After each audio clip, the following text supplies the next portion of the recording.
Welcome to your next step up the self-publishing mountain. I'm Matilda Swift, author of quintessentially British cozy mysteries. And I'm Samantha Cummings, author of young adult books about magic, myths and monsters. I've written the books, Changed their covers, tweaked their blurbs, tried tools from a dozen ads courses. and I'm still not seeing success. Now, we're working together to plot and plan our way from barely making ends meet to pulling in a living wage. Join us on our journey where we'll be mastering the pen to snag that paycheck. Hello and welcome to Pen to Paycheck Authors Podcast. I'm Matilda Swift, here with my co-host Samantha Cummings, and we're here to write our way to financial success. We're two indie authors with over a dozen books between us and still a long way to go towards the quit the day job dream. If that sounds familiar, listen along for our mastery through missteps journey. Each week we cover a topic to help along the way. This week's topic is contingency planning. Before that, what are your wins and whinges of the week? This week I actually do have whinges, but I'm going to start with wins. So I've been planning the next book that I'm writing in November, and that's kind of been going quite nicely. So that's a nice win to kind of feel like I know my process, and I know like following the process is like working, and yeah, like I'm feeling very comfortable in that. I also attended a book fair this weekend, selling secondhand children's books. It was a little bit crazy. not crazy in a bad way, it was just a book fair in general, so loads of people had donated books, and then I also had my own little stall of secondhand children's books. And it was for like local scouts group. I don't even know. Like I don't really even know the full story. I was just invited and I showed up.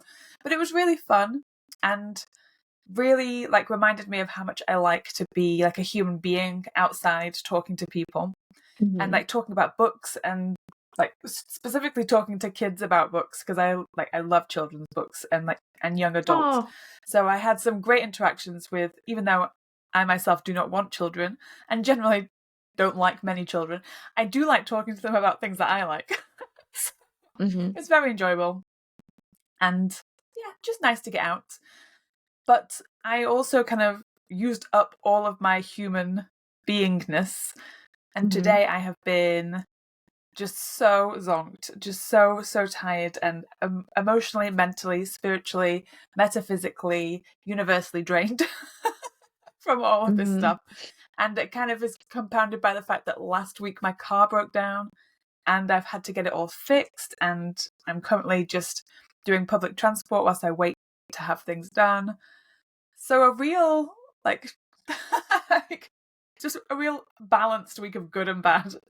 But that's life, and I think that it's a good week for us to be talking about contingency planning because of everything that's happened. But before we do that, you tell me your wins and whinges.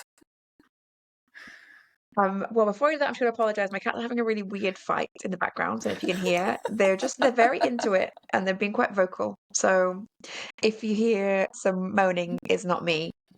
It might be. I've had a whingy. I'm going to have a whingy week. I've had a lot of wins and whinges this week. So I also start with my wins. Actually, had a really nice weekend. Busy, but like really nice. I did lots of things, and I felt like I had achieved lots of things, and I still got plenty of writing done. So I did really good stuff. Like I went to a roller disco with some friends, and I did like pot painting. Like, you can paint pre-made pots with my family. That was lovely. And we had some nice like food and just lots of nice little things. So that's been really lovely. And my sort of whinge is that I'm going back to book one in my new series, and I wanted to just polish up some kind of loose ends, tighten some loose ends, add the last couple of chapters before sending it off to some friends who are reading it from me. And as with every single other book I've written, which I don't know why I'm surprised by every time, there are whole chapters that I know I need to like delete and rewrite.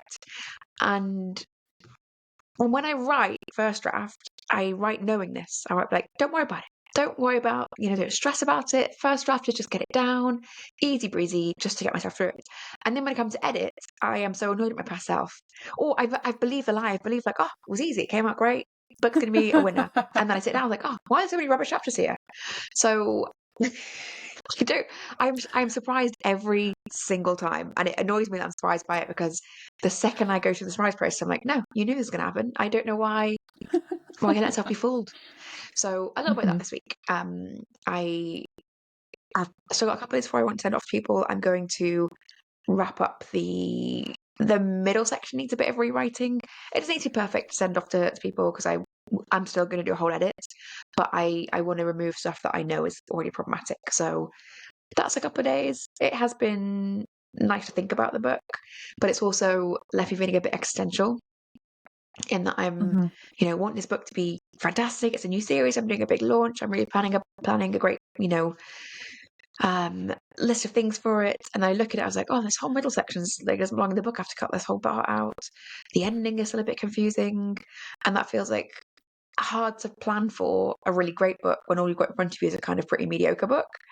So a very accidental week this week, which I think is going to bleed into the episode. Yeah, Even though last week we said it's going to be a non-existential episode because it's just a practical topic, I'm feeling very existential, very mindset-y. I have already tried to have a therapy session before we started recording this, and I had to stop because I thought I need to talk about this. I need to record this because then I can remember. So this week, yes, we're talking about contingency planning. So what does that mean for you in terms of writing? So I think there's another one like last week. And in fact, I think like our best episodes, I think we haven't had episodes like this for a while since we very first started. This is an episode where you think you have one problem, and in fact, you have a completely different problem. And so contingency planning, the initial idea came up when I spoken to a couple of different friends recently who they had something in their business that wasn't going as they planned. And, that's what happens to businesses. But they had something in business that wasn't going as planned, and they did what I always do in that situation, where they sort of panicked a bit. And they're like, maybe it's this, maybe it's this, maybe it's this. I'll try to change all three things at once. And I think we talked last week a bit about saying like I'm often making decisions based on feelings at this experimental stage. And part of professionalizing is I want to get to making decisions based on strategy. So contingency planning, the original idea was that we wanted to make sure we're thinking about what could go wrong in your business and how would you prepare for that. And I put together a list of things, and it is useful to kind of think about that. But the existential part of it that I'm going to go straight into, because I think it is the core to kind of talk about this topic, is in my real life, like whatever I'm doing for decades, I have felt really comfortable with risk. Like I love to do something that I know is risky because I will enjoy it. And I feel entirely confident I can fix any problems I get myself into. And I was talking to a friend recently who's a really, a person who worries more than me about things, is just more anxious about day-to-day things.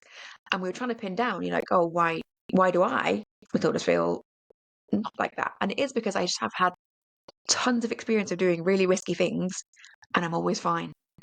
And it can be risky in terms of life. Like I've quit jobs and no other jobs to go to. In like the financial crisis, I quit a job without a job to go to because I just don't want to do it, and I'm going to find something better, and I did. I have also like jumped down a cliff, knowing that the only way back was that I would have to just keep going wherever keep going was. I was going around an island. And then I reached the end of the track and had to swim through the water to a boat. But the boat took me back again. It was fine. Nothing is insurmountable. In my real life, I genuinely believe there is nothing, like no problem I can't myself out of. I sort of think if I were like, we were talking about this bizarrely. I had a conversation with people about someone. This is very tangential, but I spoke with someone who said their biggest fear was being like wrongly arrested and being sent to prison. And I was like, I think I'd be fine. I think I would win at prison. I think I'd run the prison. Not necessarily, it's not necessarily maybe true, but I go into all my experience in real life with that feeling. I do not have that feeling in publishing. And I think one of the reasons, or the main reason, is that in my real life, I have spent decades building this muscle of taking a bit of a risk, and practicing how to get myself out of it, taking a bigger risk and getting myself out of it, and like expanding. In self-publishing, I haven't had enough practice of taking risks, and B, I feel like I don't have enough tools to get myself out of it. And that is where I've come around to in contingency planning. I know we've got onto the meat of the topic really quickly. There's no spoilers here. This is what I think when I've come around to thinking about contingency planning. I think is my real issue, that I need to figure out how to get more comfortable with risk. And I think I was wrong to originally decide that the way to get around that was to make myself some lists of like, here's what you do in a problem. I need to figure out a way to replicate what I've had in my real life. And take risks and have them succeed. And I just don't know really how to get there. I definitely do want to do some actual contingency planning because it is useful. Like, what do I do if I get kicked off KDP? I don't want to be in a panic and fluster. I want to have a list of what to do. But anyway, so that is like a very quick download of my entire existential crisis this week. Does any of that kind of ring true for you? It's okay, so let's pile on my existential crisis. What's your crisis? Which I've just come to like realize. Similarly, I don't really. I have such a dual, and I've said this before, it's because I'm a Gemini. I have such a dual personality when it comes to risk and life. So everyone that knows me thinks that I am the most relaxed, non-stressed person there could be. Like, my boss always says it, like, he's like, whenever we're talking about getting stressed, and he's like, we just need to be more like Sam. Sam doesn't stress about anything. And I'm like, yeah, like, that's true. You are easy breezy cover girl. You are like the chillest person I know. I am, and I have thought that exact phrase at least 3 times today about myself. Like, so weird. You said it before, and I'm like, I have heard that sentence a lot today. Easy breezy, beautiful cover girl. That is me. But I've kind of come to realize that I'm kind of easy breezy when the stakes aren't too high, and I'm in a place of comfort already. So if something goes wrong at home, it doesn't really bother me because I'm like, I can fix anything. If something goes wrong at work, I literally don't care. It's like, what's the worst thing that could happen at work? It's nothing to do with me. It's like, it's not my business. I'm not that bothered about it. And even in my last job, where we were dealing with I was dealing with like paying people money and also taking money off people. Like, I once paid somebody over 50 grand that they weren't supposed to have, and I did not stress about it. And the person who I gave the money to could tell that I wasn't stressed, so they weren't stressed. And equally, I took 30 grand from somebody's bank account, and it wasn't supposed to come from their bank account. And I think because I wasn't stressed, he too was not stressed.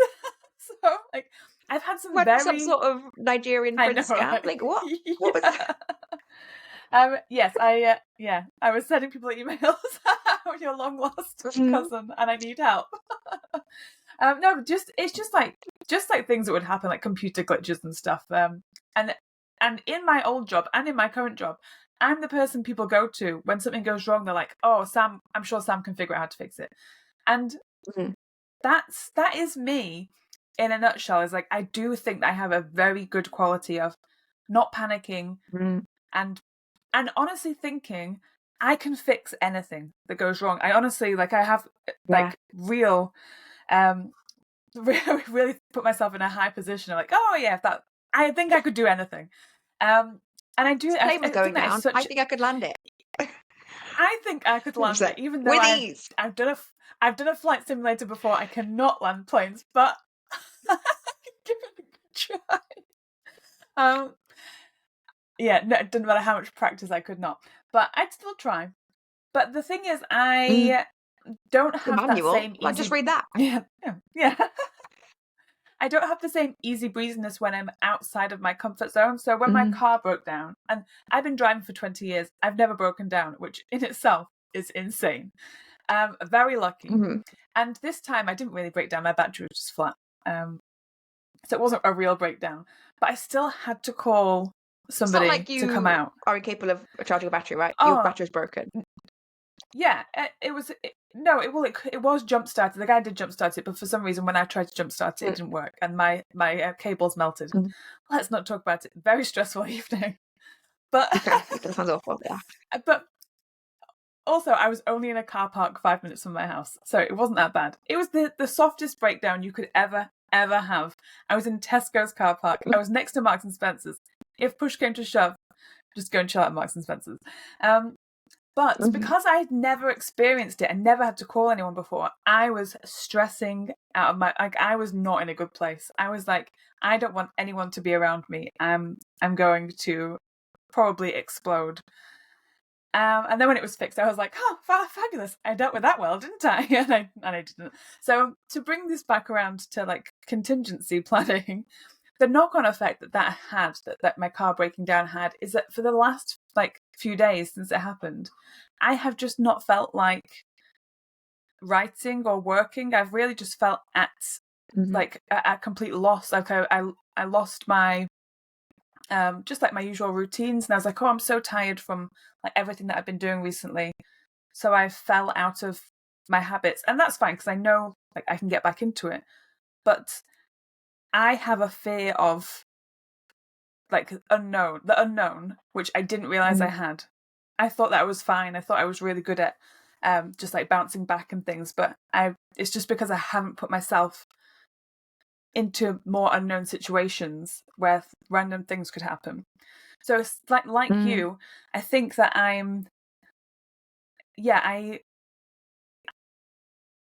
don't know I don't know what to do because I haven't taken enough risks in the area where I need to.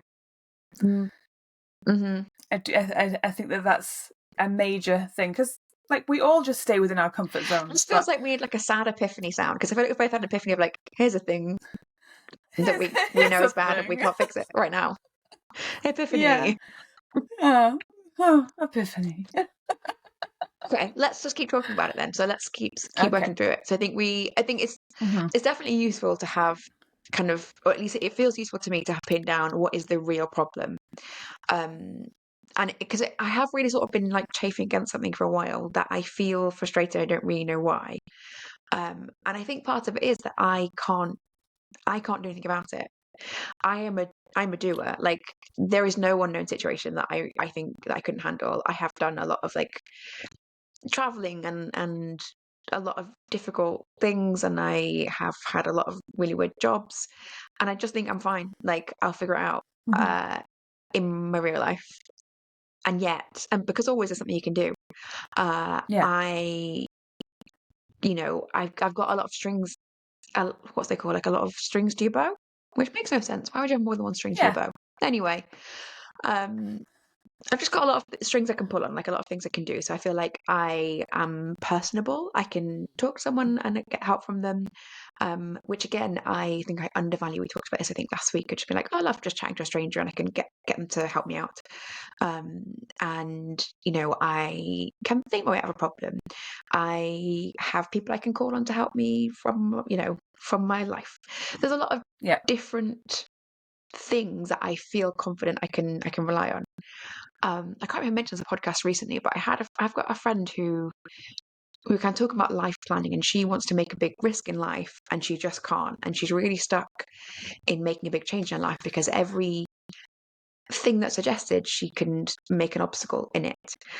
And kind of drilling that all down, the real issue she has is that she's got no fallback plan. Like there's no security, and she literally has no fallback plan. There's nothing she could do. So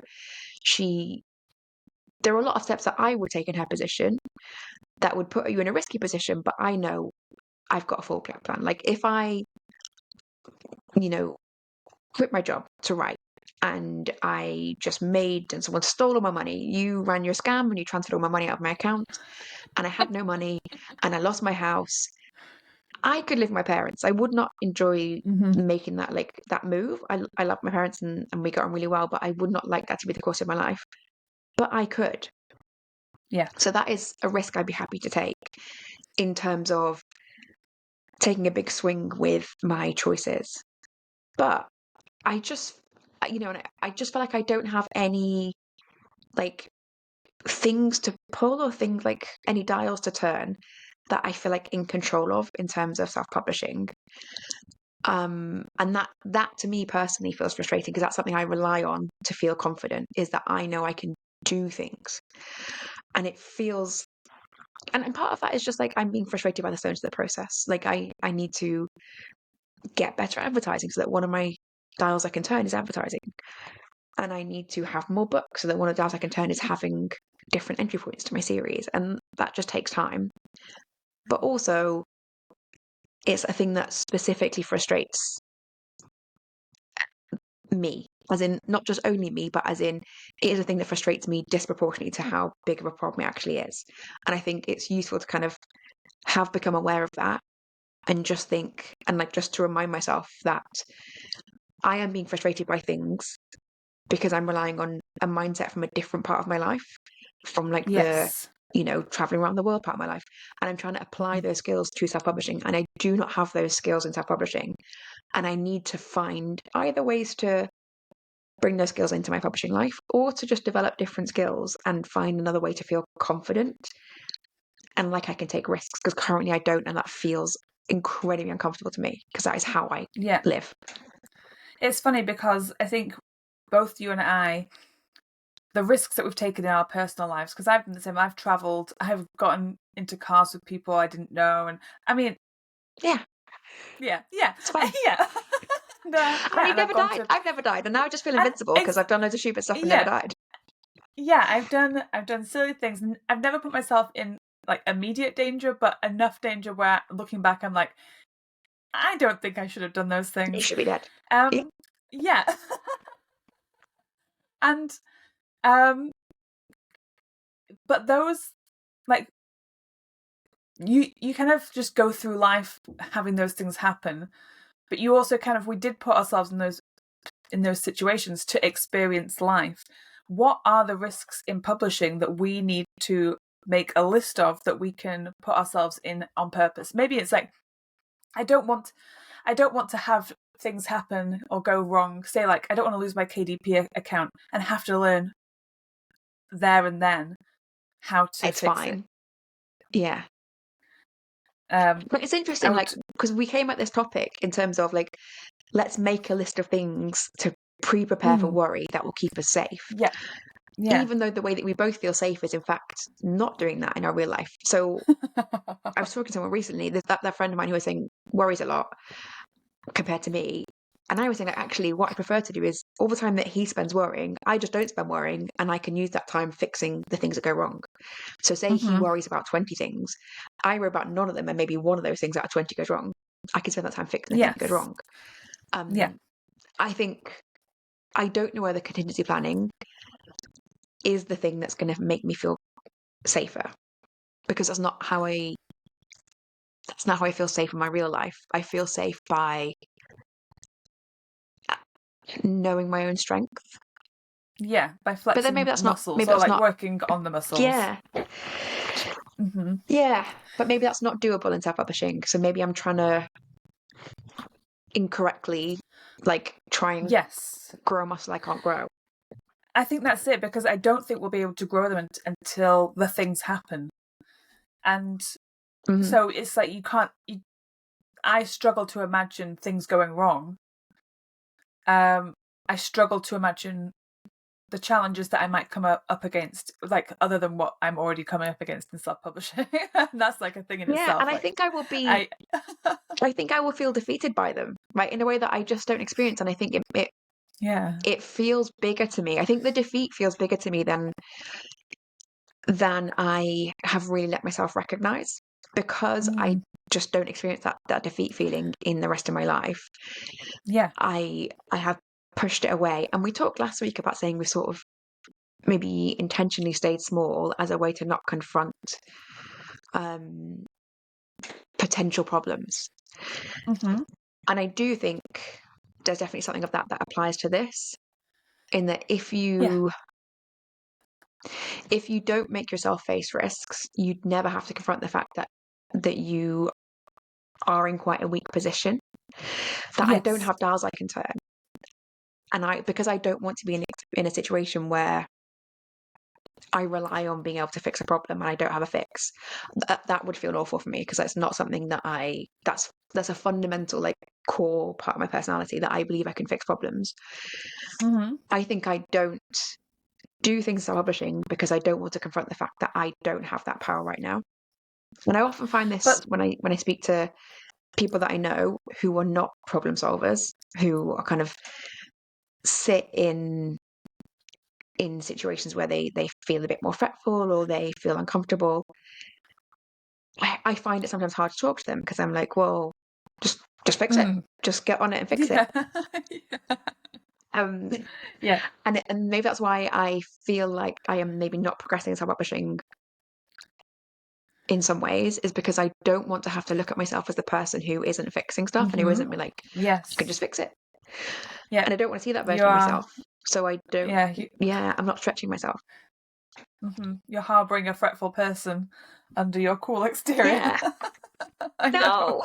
Yeah, I know. There's like just like a small, tiny version of yourself hiding in a corner, like I don't know what to do. Yeah, I hate that part of myself because it doesn't feel nice. It doesn't feel nice to have a part of Yeah. you that goes completely against the rest of you. Like it really is like Mm. being at war with yourself because yeah, I don't like the idea of not knowing.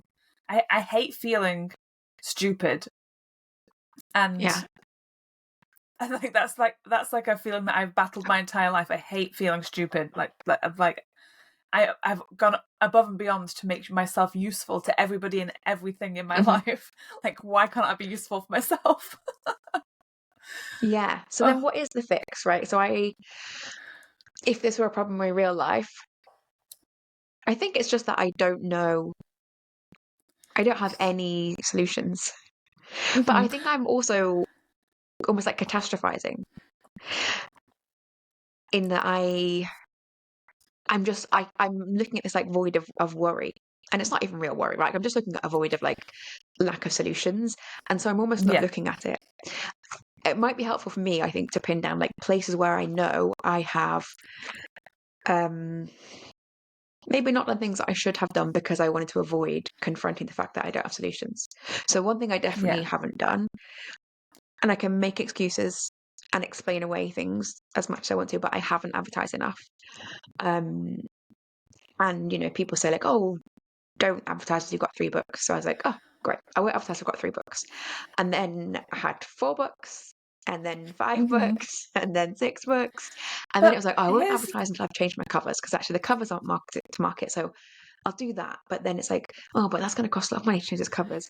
And then it was like a pandemic, and there's always something. yeah, there is always Um, something. and yeah, and then because if advertising, like I'm running an ad at the moment on Amazon, and it's going nowhere, and it's like I don't know now what. Do I just turn it off? And Yeah. it's like an advert that I don't know how to do anything to improve it. Like it's an Amazon ad, there's minimal things you can change about it, and it's an auto ad, so it's just Yeah. like it's on a book that Amazon has plenty of data on. They should know who to sell it to.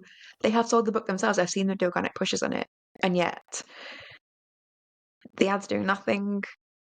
So what? Like that I hate that feeling. I think I'm really that's the feeling I need to overcome, is that I am being, because I feel I have such a strong like impulse to turn it off or just to not Yeah. look at it, because I feel like I don't have any um solutions.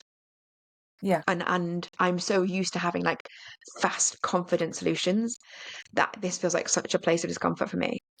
Yeah. um yeah, are there But I things think that this you can is pin down yourself that you think you're, oh yeah, sorry, go on. I think this I think it's similar to what you've just said is but I feel like a huge part of this of not knowing what to do and stuff is because as indie authors we are expected to be experts at everything.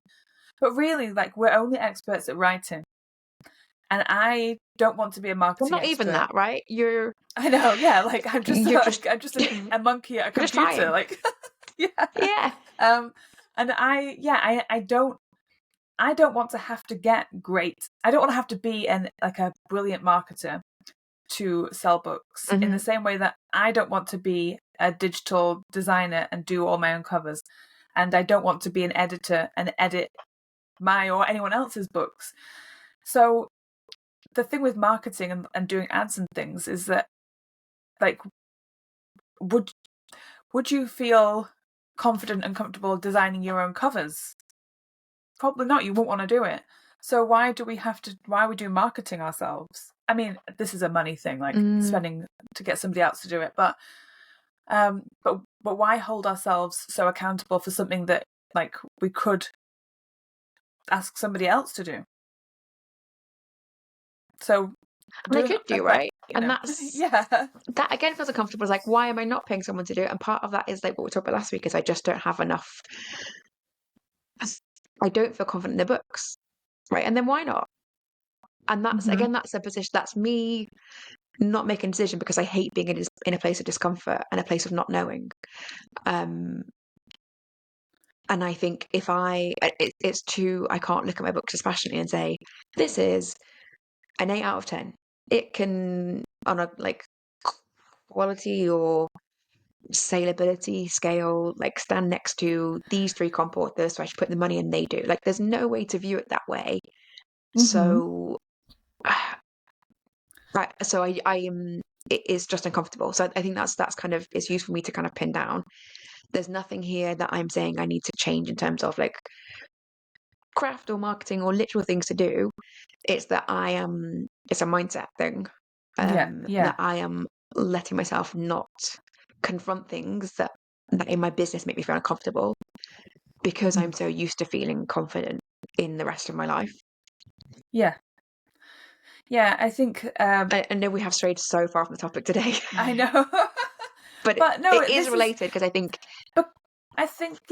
contingency is a mindset, because when you are knocked off your axis and you don't feel confident in what you're doing, the knock-on effect of that can be like you stop writing, or you you get writer's block, or you just like you take a break that just takes you out of whatever like plans you've got, and that is just, it can just be so demotivating to have a week or whatever, even like a few days of feeling like a decision that you've made has paralyzed you, or like a lack of being able to make a decision is paralyzing. That's really that's it. Like that's the worst for me. It's like I don't want to be paralyzed by a fear of something. And I do feel like that's what happens to me, is like I just kind of freeze. I can carry on like treading water and stuff and doing stuff, but like we both said this before, we feel like we're on like the brink of something, but we can't quite get over. We can't quite make it over, and like that's a frustrating place to be, because I feel like we've done so well this year, but we just haven't tipped the scale enough. And I think maybe what's interesting in like the rest of things where we feel confident is like I know that I said like I'm good at asking people for help, and if it's strangers ideally, but I also have people I could fall back on if I needed to. But I feel like the way that I feel strong is that I feel like I personally can fix all my own problems. In a way that I was just thinking that today about myself. Yeah. like in a way that I feel really proud of, but isn't necessarily a great thing. Yeah. My dad said to me, it makes me feel good. Yeah, no, I agree. I love looking after myself, and because I got the train to work today because my car's currently just sitting on my drive, and one of my colleagues said, "I can drive you home if you want," and I just instantly said, "No, thanks, no, it's okay."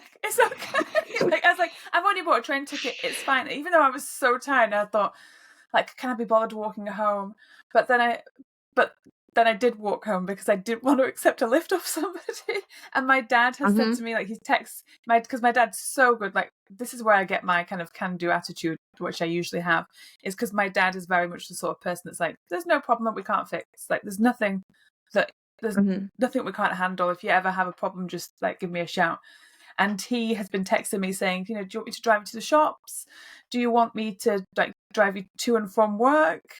And I'm just like, no. No. And I think that they I find can it accept really live from somewhere if they're going frustrating. exactly where I'm going. I cannot. Yeah. Yeah, Yeah. I think I'm also Yeah, frustrated in this sense. I hate it, and I think that I do find I always think that that is a strength, but I do think it's a little bit of a weakness. Yeah, Is not accepting the help that is offered to you. yeah, I think that's true, and I think there's just too much to do in self-publishing to. Mm. I think this attitude is detrimental in a way that I Mm-hmm. haven't really um like accommodated or like determinedly fought against. And I think it's not the right attitude.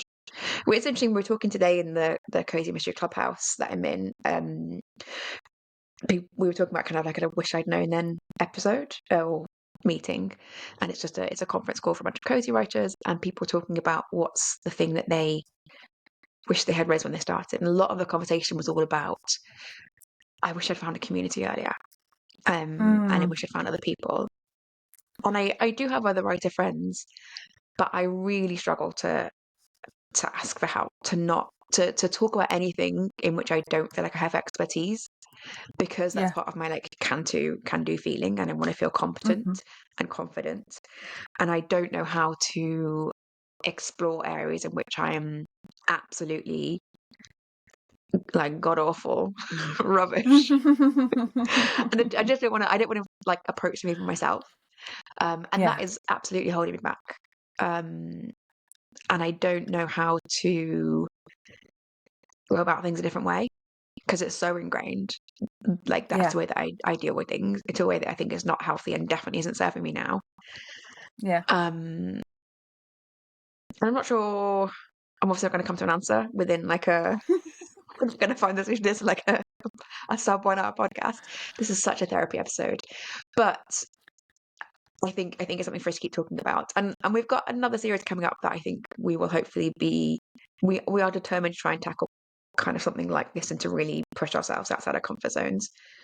Yeah. Um, but I think it is interesting to have talked about this today and to have talked about a thing that when we were approaching the topic straight on, we thought we were solving a certain problem, and it turns out the problem, surprise, is much bigger It's and is us. within ourselves the entire time. But on the Oh. actual topic of contingency Yeah. planning, I do think there are some things that it is useful to have a plan in place for.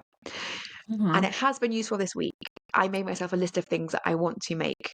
I didn't write the actual plans for them because actually I don't want to do that. What I want to do is have a list of things that I will keep in mind that I know are bad situations that might happen. Mm-hmm. That and I work really well by like having a kind of process in the back of my head, just mulling stuff over.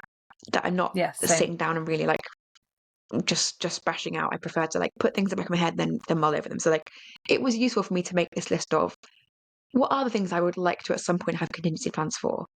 And Yes. I've just made myself a note on my phone of a list of things. And as like ideas rise to the surface of my brain, I will put those in that list. Yeah. Um, and I will kind of slowly over time build up this list of contingency planning as in a way that feels comfortable to me. So it has been useful. I thought as we've hoodwink people into listening to our therapy session, we could read out our list of things that we wanted to have contingency plans for. Um, Yes. so I've got mine. I don't think it's exhaustive, but it was useful to start thinking about it. Uh, and it was kind of also useful to see how things fell into categories. So I've sort of gotten it in order, but only vaguely. And then some of them I just thought of at the end and added them in. So my first thing was that I've got a book launch coming up. If my book launch doesn't go as I expected, I do think I want to have contingency plans for that and think about like how am I not going to just spiral and take that personally, and like Mm-hmm. what can I do? Again, I just don't have any levers to pull. I need some levers to pull. But anyway, so book launch is going expected. Read through is low.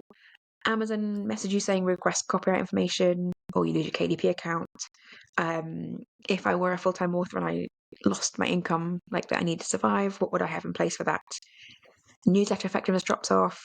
Technical issues in your newsletter website. A particular market drops off, like say a portion of your income was coming from the UK market and that just suddenly stopped converting.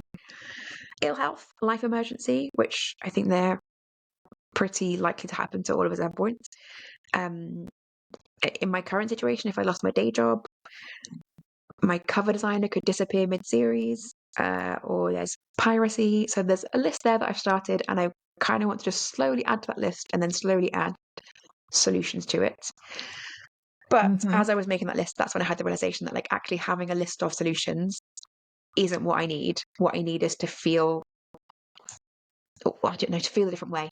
And I'm not necessarily sure it's like bringing Yeah. the feeling of my real life into my writing life or change how I feel about my writing life. I don't know.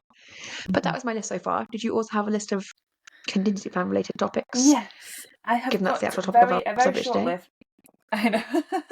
I'm going to start with what I mentioned last week, which is kind of like more of a practical contingency, which is um, making sure I have regular backups of my computer and all of my documents, and Mm-hmm. making sure I've got like passwords and I know how to get into all my accounts, because that's something that really stresses me out. Is I have lost things on computers before, and I have not been able to get into emails before. And like I just have my passwords saved in the back of my head. Like, oh, which number does this one end with? I need to get a handle on that, because that really stresses me out. Sounds And I've got stressful. things Yeah. like alternate income. So yeah, like when I'm having low months, where can I pull money from? I really want to look into getting a credit card for my business, because I want to Mm-hmm. know that I have a backup that's like not just my savings. And then things like backup editors, backup cover designers, backup alpha or beta readers. Just things like if you think that you're going to have a book published, then your cover designer like drops off the face of the planet, or your editor can't fit you in, or your formatter can't fit you in. I need to know that I know what to do in those situations, rather than being like, Mm-hmm. oh well, I guess I'm not publishing for a while. And that's I kind of guess I my just list. crawl So into a it's hole quite and short, but cry. similar to yours. Like, yeah, like exactly. Mm-hmm. It's just stuff that I need to have in the back of my head. I don't want to write down the answers to these things right now. Mm-hmm. I just want to be aware that these are things that could crop up, because I'm the same. I like to just hold tabs open in the back of my mind and like just Mm-hmm. get that CPU whirring. Yeah, so I think that is hopefully, if those things are going on in the background, they will be solving themselves. But regard to the bigger Yes, issue I of do believe that just a my brain general, does solve it. Solve. yeah, Yeah. I think mine does. However, is it going to solve the big issue of like, can we fundamentally change the way in which we approach problems? That's maybe something we need to keep thinking Mm. about and talking about. Um, and I Mm-hmm. think we're coming up to the end of the year, so this is I don't know, episode number 42 or something like that. 42. And so Yeah. we've got plans. Yeah, we've got plans to kind of take us to our like year end, and it's useful to be thinking about that. It's only a couple months away now. I'm trying to,